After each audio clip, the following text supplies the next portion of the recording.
ఓం నమ శివాయ. నమస్కారం, స్వాగతం వైజాగ్ ఎస్ట్రో మన యూట్యూబ్ ఛానల్కి. ఈ ఛానల్ ద్వారా ట్రూ వేదిక్ ఎస్ట్రాలజీ అంటే పరాశర మహర్షి తల హోరా గ్రంథం ప్రకారం నేను వీడియోస్ తయారు చేస్తున్నాను.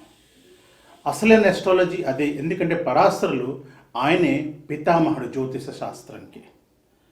ఒకవేళ మీరు కానీ బేసిక్ ఎస్ట్రాలజీ పరాశర హోరా గ్రంథం మీద ఆధారపడి నేర్చుకుందనుకుంటే నేను 100 వీడియోస్ నా యూట్యూబ్ ఛానల్లో తెచ్చాను. లింక్ కిందన డిస్క్రిప్షన్లో ఇస్తున్నాను, మీరు అక్కడ వెళ్ళి చూడవచ్చు. నా ఛానల్ని తప్పకుండా సబ్స్క్రైబ్ చేయండి. ఒరిజినల్ వేదిక్ ఎస్ట్రాలజీ కంటెంట్స్ని ఈ యూట్యూబ్ ఛానల్లోని వాచ్ చేయండి. ఒకవేళ మీరు పెయిడ్ కన్సల్టెన్సీ తీసుకుందాం అనుకుంటే నామినల్ ఫీజు మీరు పే చేసి మీ డీటెయిల్స్ అన్నీ నాకు వాట్సాప్ చేస్తే మీ జాతకం మీరు చూపించుకోవచ్చు.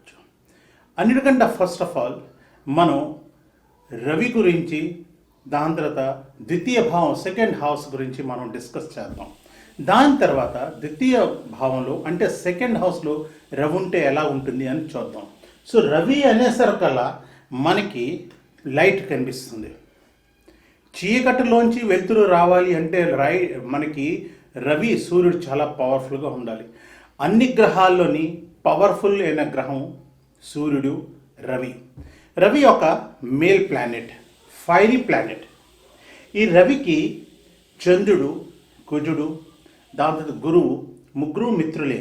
కానీ శని అన్న శుక్రుడన్న పడదు. బుధుడు న్యూట్రల్. అయితే ఈ సూర్యుడు అంటే రవి సింహరాశికి అధిపతి. తను మేషరాశిలోని 10 డిగ్రీస్లోని ఉచ్చ స్థితిలో ఉంటాడు. అదేవిధంగా 180 డిగ్రీస్ ఆపోజిట్లో మనం వెళ్తే తులారాశిలో 10 డిగ్రీస్లోని నీచ స్థితిలో ఉంటాడు. శరీరం మొత్తం తలకు ఆరోగ్యం మనకి రవితోటే తెలుస్తుంది. అందుకు జాతకంలో రవి చాలా ఇంపార్టెంట్. అదేవిధంగా మన శరీరంలో బోన్స్ని అంటే ఎముకల్ని కూడా రిప్రజెంట్ చేసేది సూర్యుడే.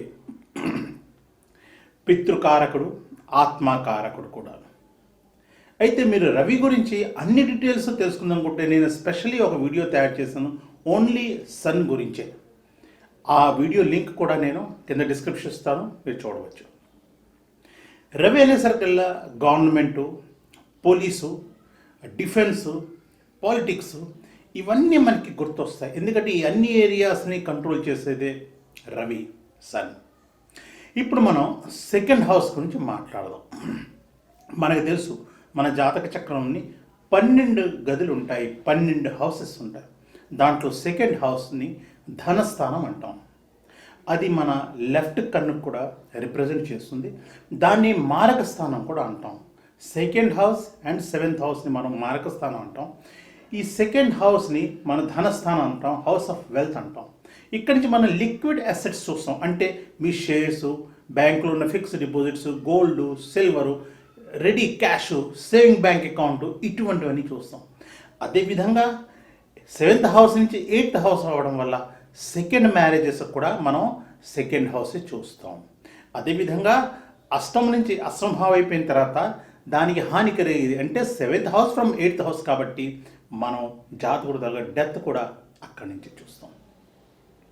అయితే ఈ ఎన్ని రకాల అయితే ఈ సైంటిఫిక్ నాలెడ్జ్ ఉందో వాటన్నిటిలోని ఈ సూర్యుడు గ్రహం ఎవరికైతే జాతకంలో స్ట్రాంగ్గా ఉంటుందో వాళ్ళకి ఇంట్రెస్ట్ ఉంటుందన్నమాట.